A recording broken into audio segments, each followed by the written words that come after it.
Hello and welcome to the latest episode in my Your Money This Week series, looking back at the top money stories from the last 7 days. Today I'm joined by Danni Hewson, formerly from BBC Five Live's Wake Up to Money and BBC Breakfast, now working with AJ Bell as a financial analyst. And we are looking at some big stories that have broken over the last week, including what would COVID passports mean for the reopening high street, a new buy now, pay later debit card that splits your payments as you tap and go, what that possibly could mean for us as consumers, and also news that the FTSE 250 has hit record highs. What does that mean in terms of confidence of recovery from COVID? That and more in this episode. So here you go. Enjoy. Danni, thank you so much for coming on to Cash Chats and helping me sort of look at all the big money stories from the last 7 days. I guess the big one that we're mainly looking forward to, the thing that's kind of getting closer and closer, is the high street reopening, at least sort of partially reopening. I've got my haircut booked for Monday. I really need it. It's get that stage now where it's just too much. But what about you? Have you got any big plans? Are you going to get out there, or are you sort of still going to be quite cautious? I'm really jealous of the fact that you've got a haircut booked, I have to say, because I don't know if you can tell, but I do have some serious rootage issue going on here, and I'm having to wait another couple of weeks before I can get mine done. So I am jealous of that. We went out this weekend and sat in people's gardens, which, of course, we've not been able to do for so long. And I was absolutely exhausted at the end of the weekend because I saw more people than I think I've seen for a year, really. And it was really wonderful, and it whet my appetite to actually get back out there. And I've got two daughters, teenage daughters, and one of them's obsessed with home decor and that kind of stuff. And she has already said, right, next week, can we please go to the range? So that's the plan. So with my haircut, I was they didn't open their bookings until just over a week ago, and it was 9 a.m. on their online website, and it felt like I was black at trying to get tickets for Glastonbury. I was hitting refresh, keep hitting refresh. Why is it not opening? Why is it not opening? Because I didn't know how many people were going to be trying to get that appointment, but I managed to get 9:30, and there weren't many slots left, so that was good. That was sorted. Yeah, it does get to a point where you just think, it's time now. I managed to get mine done literally 2 days before everything locked down. Just had a sense that, it was all going to happen. Yeah. But my husband is desperate, and we did actually try the dog clippers on him once. I didn't tell him they were the dog's clippers, but we did it. And then when I did tell him they were the dog's clippers, he refused to let me do it again. No idea why. Well, let's hope we see. It's non-essential retail from Monday the 12th. That is where hopefully the most shops will be open. Obviously, they also be outdoor dining, outdoor drinks as well for some of the hospitality industry. But there's also the sort of thing that's going to be creeping in this week is this potential for something called a COVID passport or potentially a COVID certificate. What's the story here, and what impact could that have on a resurgent high street? Well, there's been no absolute confirmation that this is going to happen just yet from the government, but we do know that they are looking at it. And there's all sorts of discussion going on about how it would work, because, of course, there will be some people who won't be able to get the vaccine, particularly things like pregnant women. They're just not able to at the moment. And also, there are a lot of people who are in the younger bracket that are still waiting, and they might be thinking, if these things come in at the end of May or beginning of June, I haven't had a vaccine yet, so why aren't I able to go out when that 50-year-old over there is quite happily having a pint? They are saying that with these passports that they would not just look at whether or not you've had a vaccination, they would also take into account if you've had a negative test result, or if you've had a positive test for antibodies, which means that, of course, that you've had coronavirus. And all those things then would allow you access to shops and to bars and to gyms and all that sort of stuff. Now, they're saying that only essential retail, essential services, you wouldn't need a passport for, and for everything else, you would. But as, of course, with the masks at the very beginning, this is going to rely a lot on shopkeepers to police this sort of stuff. And I remember talking to shopkeepers when they were having to ask people to put masks on, and they were really nervous because some people were really giving them a mouthful and saying, I don't want to put a mask on. And it was only when some of the big supermarkets came out and said, look, that's it. You have to wear a mask. It is mandatory, that suddenly it became just the norm to see people wearing masks. But there is a real worry on the high street. And I know certainly UK Hospitality have come out and said it, and the British Retail Consortium have also said, we are not behind this. We are worried about this. We don't think that this should be on our members to police this sort of stuff. And it could be a deterrent to get people back to the high street, which, of course, is exactly what they want them to do on the glorious 12th. Yeah, absolutely. It's this kind of weird idea, isn't it, that you've got some places, particularly the pubs, they might be able to make a choice. So they might be able to say, look, we're not going to do this. But if they don't have this license or this passport, whatever it might be, if it does happen, they can keep open, but within the socially distanced measures in place. So they've got this choice of, freedom for everyone to come along, but less customers, or enforce this and get more people in through the door and hopefully, boost their coffers. But neither of them are really going to work very well. And if you take it to that next level, John Lewis and M&S have kind of said that, can you really imagine the idea of checking people at the doors to come into a store? You either get the aggro, like you said, often targeted at junior staff from probably some people, when I've seen it, in cafes and stuff, it's the teenage girl who's the waitress on the front door being shouted at by someone who's saying, how dare you make me wear a mask to come in? You've got that side of things. Or you've got this kind of idea that we're queuing up, Soviet Russia style, to get our whatever it might be, because what shops are essential, which ones aren't. And most of the time, you're not going to queue up for something if it's not essential. So you just don't go and you stay shopping online. No, and I was hearing a nightclub boss was saying, look, this potentially could work for us because, we've got a bouncer on the door. We're already asking a lot of the time to see people's ID, and the people that come to nightclubs, they expect to have to queue up and to give ID in order to be able to have a drink. But, people coming and going from a pub, if you've got people coming in through the back door, through the pub garden, or, through the front door, or nipping to the toilet and then nipping out again, it's going to be difficult. And that doesn't even begin to take in the issue of data protection. I mean, if you've got all of that stuff, there's a lot of questions there. Yeah, it really is, isn't it? And while we're quickly on passports, it's worth mentioning as well that travellers have been warned of a 10-week wait for British passports. So if you need to renew or get a new passport, we're probably a long way before you can go abroad anyway, and likelihood of this year not likely to happen. But if you do think you're going to go and it's expiring soon, you better get applying very fast, because that backlog is going to take a while to clear. On the high street as well, so a story which I saw, I don't want to name the brand because I don't want to necessarily give them the coverage, but I received a press release from a company launching today for a buy now, pay later card, so they can tap and pay and spread the payments out, not just online, but in shops. And it feels like a very weird thing to be happening now, particularly over the last 12 months, the increasing amount of coverage, trying to sort of tell people about the dangers of the likes of Klarna and ClearPay, that all of a sudden, actually, look, we're going to make it even more accessible. I mean, what are your thoughts on this? Well, it seems if you're shopping online now, it pops up everywhere and you're given this opportunity to spread the payments, and it's really tempting sometimes. And the bit that I worry about is that you might think, right, I can afford £30 this week, or I've saved up my money, I can afford £100 on that coat. But I can spread it out over, a few months. Well, in that case, I can buy that coat for £500. And then you're sort of looking further down the line and you think, well, I bought that coat for £500, but I also bought that pair of shoes because I spread the payment there as well. And suddenly it adds up and up and up. And I don't know about you, but just the whole process of tapping with your debit card is way too easy.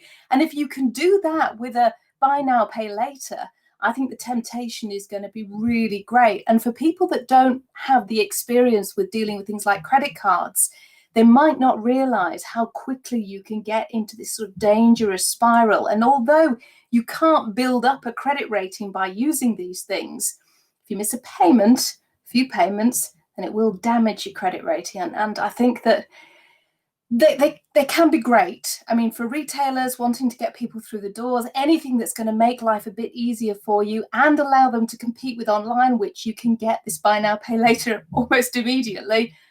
But, you need to be really careful with your finances and think twice, I think. I think you bang on there about the kind of the ease, that the friction that's removed when you're using a card. So if they start using this for big purchases potentially and spread that out over 6 weeks because that's how their budgeting's going. Okay, sometimes that can be a useful thing for someone. But if you've got a card, you'll start using it for your cup of coffee, your Greg's pasty, or maybe get on the bus. You could just tap it, and all of a sudden you are getting all these small payments as well as maybe some larger payments, all being spread out. And any attempt at budgeting is going to go very quickly out of the window, because how are you going to keep track of so many different purchases? I think it's a really sort of worrying development in this world. I mean, it might not catch on. They are just launching it now. And they've obviously got to get people to sign up to it. And it's not quite as in your face as you say, pretty much every website you go to now, they give you this option to split things across different payments and pay later. So hopefully that will be barrier enough to stop it becoming the mainstream. But I do worry that it could become the normal way for people to buy things. And as you say, you miss a payment, it could affect your credit rating, and potentially you miss quite a few payments, then that debt is going to build up, which doesn't help us in many ways. The next story, this is a really lovely one, and I know you've got experience of this as well. Morrison's is to stop selling plastic carrier bags and replace them with paper bags, which some people might think, well, how's that going to work? But it works, right? You've tried it. It does. So Morrison's have had paper bags in stores now for, got to be about 2 years. And I remember when they first launched them as an alternative to the plastic bags, the throwaway ones. I was incredibly skeptical, as were so many people, because you were thinking, there's no way, if I want to put all my cans and my bottles in there, it's not going to hold. It does. I went to the launch of these things and I thought, I'm going to try it out. So I filled it to the brim with soup cans. And seriously, it holds the weight. I struggled to carry this thing, but the paper bag was no problem at all. So they're replacing those one-use plastic bags that you get and you pay. It's not even one use anymore, is it? You can use them again, but they don't last forever. But instead, it will be just the paper variety that you can buy at the till. You can get, the jute bags and the bigger heavy-duty bags, which are a bit more expensive. But just in terms of, that quick, I've forgotten my bag for life. It'll be paper from now on. And that means obviously you can recycle them, but this isn't single-use ones. They're, as you say, they're pretty sturdy, so you can keep reusing them and take them other places until they do finally fall apart or get. The only thing I would worry about is in the rain. What happens then? And you see like American sitcoms or movies where someone's carrying, because they have the paper bags, don't they, for quite a long time, and everything's just going to suddenly collapse because it's got soaked in the rain. But I'm sure that's not going to be too bad. I did try the rain test, Did you? actually. I did get the bag wet and it still held. I mean, they're incredibly sturdy things. I'm not sure that I would want to carry it in the rain for very long, but it did hold. That's great. There's about 100 million plastic bags will be removed by doing this. And hopefully, other supermarkets and other retailers will follow suit. I think it's a really, really good move from Morrison's. They've done a lot of quite progressive things recently. Increasing the wage of their employees and stuff. It feels like maybe something's going on that they're trying to be sort of a little bit more conscious about stuff. Could just be a marketing ploy, the cynic in me might say. But all the supermarkets are doing this. I remember speaking to the boss of Sainsbury's a couple of years ago, and he was saying that getting rid of plastic on the supermarket shelves was the number one thing that his customers were talking to him about. And if you want to get customers to continue coming through the doors, you've got to keep them happy. You've got to listening. And, people clearly are concerned about plastic. They are. Something they also seem to be concerned about, which is pretty understandable. We've got some figures that were reported in the Times, potentially elsewhere as well, looking at the market share of the different supermarkets for the first quarter of this year versus the first quarter last year. So a lockdown quarter versus a relatively normal one. Obviously, supermarket spending is up because we can't go out. But it's quite interesting, actually, what these numbers have shown us in terms of where people are spending their money, isn't it? Yeah, so I wasn't really surprised to see this, although when we first started lockdown, the rise and rise of the discounter that we've been talking about for years, it seemed finally it sort of reached a bit of a speed bump because a lot of these shops weren't doing click and collect, they weren't doing delivery. Now that is certainly turning around. But Lidl has seen its market share up 16.2%. That is huge. The next one was Iceland at 7.8%.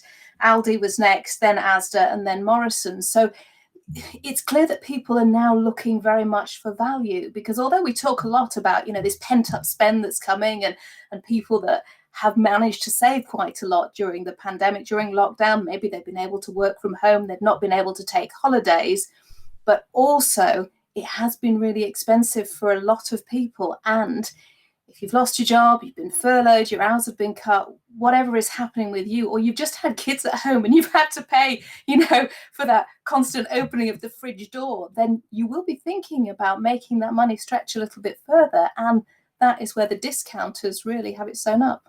It'd be interesting to see if this does carry on to the other retail when it opens up, wouldn't it? Is there still going to be that caution because they either have lost income or because they're worried about how things might pan out? Will we see, some of those sort of cheaper shops? I'm trying to think what they would be right now. Well, your Primarks when they can finally reopen versus some of the sort of more high-end fashion ones. There's not going to be as much choice now because so many of those places have closed down in between. But do you think that will carry on? I mean, the FTSE 250 has hit a record high this week, hasn't it? And that's kind of potentially an indication of where people think maybe that the confidence might be when things reopen. Yeah, I mean, the FTSE 250 is the second tier index on the London Stock Exchange. So when you're talking about the kind of companies that are listed on that, available for you and I to own, to buy stocks and shares in, then you're talking about primarily British companies. So you've got bars and restaurants, you've got supermarkets, Morrison's is on there, ITV is on there, Carnival Cruise Line's on there. So it's a whole range of things, but they're mostly UK based. So they're not the big global multinationals that we see on the FTSE 100. And they've got a spring in their step. There's no doubt about it. They think that lockdown is finally coming to an end and it will be sustained and that there will be spend and that optimism is here. We've got the vaccine rollout and people are, flocking to get that in their record numbers. But there is a bit of a note of caution of what you said on that sort of two-tier thing, because although I do think that economists are right, there is an awful lot of pent-up spend out there. People will want to go out. And I think I saw a figure of 48% Springboard reckoned we'd see sales increase by next week, which is a huge amount. There's also been a lot of warnings from economists that we'll get sort of a two-tier system. So people that have the money will be able to spend and people that don't won't. So yeah, it will be very interesting to see which of the shops do well and which don't. Although I have to say that Primark is across all boundaries, isn't it? Yeah, it really is. I mean, they need it, don't they? They haven't been lost so. I couldn't believe, I can't remember what the figure is now, but it was a huge amount of money they've lost by not having that online presence. So they're, probably the biggest name that has suffered, I would say, over the last 12 months versus its competitors who have been able to keep operating in that different field. So, but they've stuck by their guns, haven't they? I mean, They could have developed an online presence and tried to get stuff out there, but they've said, look, the reason that we are so popular with people, with our customers, is because we're able to keep things cheap. And we do that by the model that we've got in place. And if we try and shift things now, there is going to be a period where we're going to have to start to put prices up. So on the one hand, you've got ASOS today announcing huge sales and saying that, never say never, but when they bought Topshop, they bought it with an eye of having it online only. They're not intending to take it at bricks and mortar stores, although there's been a lot of debate about whether or not Oxford Street store will actually open for them as a sort of showroom. But no, Primark have said, this is who we are and this is how we're going to stay. And if you saw the queues the last time Primark had shut for a period of time, and the number of people that were, flocking to get a bikini or just, anything just to be able to get out and to buy, then you can understand why they're doing it. Yeah, and actually, going back to what we said at the top in terms of these COVID passports or certificates, if they are required in shops, again, that would be another hit towards Primark because, a lot of people would be put off those queues if they had to it would take longer for a start to get in, or they might not have the proof. But yeah, fingers crossed that we won't. We'll be able to see people, all these businesses that have struggled, recover in a way that's keeps them afloat, because that's the main thing. I also saw today that Debenhams, we thought they were all completely shut for good. Well, a handful of them, say a handful, it's about nearly 100. They are going to temporarily reopen next week for a month just to clear out all the stock, which is always a really sad thing to see. My local Debenhams has already been cleared out. That's not going to open. It's just, a load of broken up bits of wood. Bizarrely, I don't know what's been going on. It's clearing out, gutting it. It's really sad to see that. So fingers crossed we can do that. These businesses will keep going as much as possible. And we don't see as many shut down. While we're talking about obviously the FTSE there and shares, can you give us an update on what's been going on with Deliveroo and the sales there? Because finally, if people if customers bought the shares, they're able to do something with it. But it's not necessarily any better news than last week, is it really? No. So when you have an IPO, an initial public offering, and I know you spoke about Deliveroo last week, most of these are only available to institutional investors. So if you're a private investor, you or I, we couldn't normally get in on these IPOs, which is quite a big deal, because when a company lists, usually you find that if you've got stocks right at the beginning, you make a nice little profit. If you want to sell them on day one, you can find a bounce of, I think the average is 12%. So Deliveroo said, right, if you buy through us, if you are a customer, you can get in on the action. You can get some of these shares. But when they listed last week, I mean, it absolutely tanked, didn't it? It was down 30% on that very first day. And all of those people that had shares had to sit and watch because they weren't able to do anything with them until yesterday. Now, some people wondered whether or not Deliveroo could fall anymore, whether all these investors would say, right, we've seen the way it's going, let's get rid. But it looks like they didn't. And I think there are a couple of reasons for that. First of all, a lot of these customers like the product. They believed in it, which is why they decided to buy the shares. And another reason is that they were going to lose money if they sold yesterday.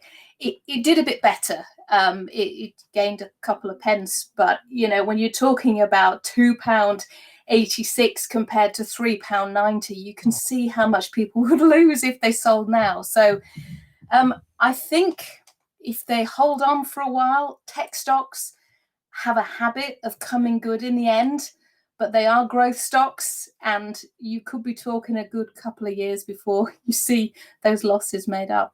And it's really interesting, isn't it? You see this often with the fintech side of things, that they're marketing it to their customers alongside their other emails, as if it's just another product that you could get. And sometimes, they're massively popular. Brewdog, for example, and other places have generated a huge amount in this way. But it just sort of highlight some of the risks of maybe a lack of knowledge that comes into this. You think, oh, right, yeah, I like this company. Oh, they're offering me this. Sounds like a good deal. I'll jump in. Do we know how much of it these people who are losing out are probably relatively new investors? A lot of them will be new investors, and we have seen a record number of people come to the stock market over the last year, to the point where the FCA actually came out and gave a warning to particularly young people who perhaps thought that they couldn't lose. There was a survey which suggested that a lot of people thought that if they bought shares and they went with their gut, there was no way that they could lose money. But of course, you can lose money. You can lose a lot of money. Shares go up, they go down. And if you have a diversified portfolio, we call it, if you've got lots of fingers in lots of different pies, if one bit goes down, chances are the other bit's going to go up. So in the long run, you're probably going to sort of meet in the middle somewhere. And that's why all of our pensions are invested in stocks and shares and funds. And usually, long term, they make money. But in the short term, you can be in for a bit of a shock. So they were limited. I think it was £1,000 worth of shares that they were limited to. So their exposure will have been, at least curtailed somewhat. So they're not going to be out huge amounts of money. And long term, they could well make quite a bit of money, because if you'd bought Facebook or, you'd bought Amazon, I think it was a ridiculous figure of about 187,000% that those shares in Amazon would have risen if you'd have bought at the beginning. That's a lot of millions. It's amazing, isn't it? You mentioned pensions there, and there's a story that's broken quite recently, which is good news for some women. About 5,000 women, they're saying, who have missed out, and they're due a bumper payday, aren't they? What's going on here? Yeah, so I don't know about your mum, but my mum was of the generation where she didn't work very much. My dad was the breadwinner. She stayed at home, looked after the kids. And there are a lot of women who are sort of in their 60s, 70s, who were in the same boat. And there were some pension changes which occurred a few years ago. And when they came to looking at their pension, they realised that they were only going to get about £1.87 a week, which is a teeny tiny amount. But what was overlooked is actually because they'd got that threshold, they were actually entitled to a married person's pension, which meant that they would get a proportion, quite a chunk of money, which they could claim from the point when their husband turned 65. And they can actually claim backdated pay from when their husband turned 65. So as you say, it's about 5,000 women, and it's a huge chunk of cash. I mean, it's a small lottery win that these ladies could be in for. And some of them have been fighting for quite a while to try and get this money out of the DWP. And the DWP says, look, we recognise there was an issue. It was a loophole that was shown in the budget this year, and the BBC's taken a look at it, and they will be working through it now. But if you've got any concerns, then, do seek advice about this. There's a lot of help out there that you can get. Yeah, absolutely. And I think if you're listening to this, I imagine, not everyone, in fact, the majority of people listening to this, they probably aren't already claiming, their married people's pension. But, if your mum was in that situation that she was at home and she wasn't working for, she was bringing you up or whatever, make sure she knows about this, because they're not necessarily going to be identified immediately. It could well be that they need to kind of, raise it themselves and get that money, because it's, tens of thousands of pounds potentially that people are owed, plus the state pension they're receiving now will suddenly jump up to the proper levels as well. So well worth getting any family members or elderly friends you got aware of this one. Now, I'm not quite sure why some of the papers are running with this one, because spring officially started either in the equinox, which is sort of like, late March, or on the 1st of March. But there have been a number of papers also looking at spring cleaning your finances this weekend. And maybe it's to do with the bank holiday being, right at the start of the month and things. But it's a good thing to do, particularly because it's the start of the new financial year, which is always a really good point as well, to kind of take a step back and have a look at, take stock of what's been going on your finances. And also, it's been a year, just over a year now, hasn't it, since the lockdown began? And so much has changed since then. What are some of the key things here that people should be thinking about if they are going to embark on a financial spring clean? I think it's a brilliant idea if you can do it, and you can find yourself saving an absolute ton of cash. I mean, just a simple thing like, checking up how much you're paying for your gas and electric, checking the band on your council tax, checking, what subscriptions that you've got, any that have lapsed, just to make sure that. I found one the other day. It was over £100, and thankfully I caught it just as it was going out and managed to persuade them to, knock it on the head and give me the money back. But it is so easy to get caught up in it. And this is the perfect time really to take a look at absolutely everything that's going out and coming in. So, are you entitled to some more benefits that perhaps you weren't aware of? I mean, you could find that you are now able to claim child benefit, child tax credit, your circumstances have changed, you're coming off furlough, you've got fewer hours. So make sure you are getting all of that. Another thing that you really should be looking at if you're working from home is to make sure that you are putting in the claim for that £6 a week that you are entitled to from HMRC, because that again is a little bit of money. It's not a great deal over the course of the year, but it's a good couple of £100 that you can get. And just look at budget saving apps. Is there a way that I can make my money work harder and go faster? And this, involves your current account, but it can also involve your savings accounts. And this is the time traditionally when, new tax year, you're able to invest if you've got some money in things like ISAs and things like that. But also really think now about your circumstances. Over the last year, have they changed? Have you got a new baby? Have you changed house? Have you, got a bigger house? Have you downsized?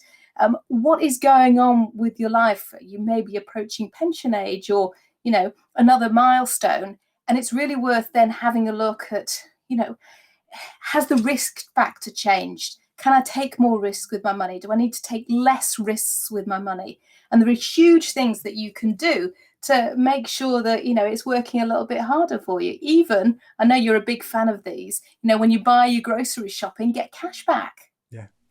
Yeah, it's an interesting one that this, although, the start of the new financial year, normally I feel we see more significant measures coming in, and it's been very light on that. They're still waiting, I think, to kind of really say how we're going to pay for stuff and what the impact is going to be. Hopefully we'll hear about that in the autumn.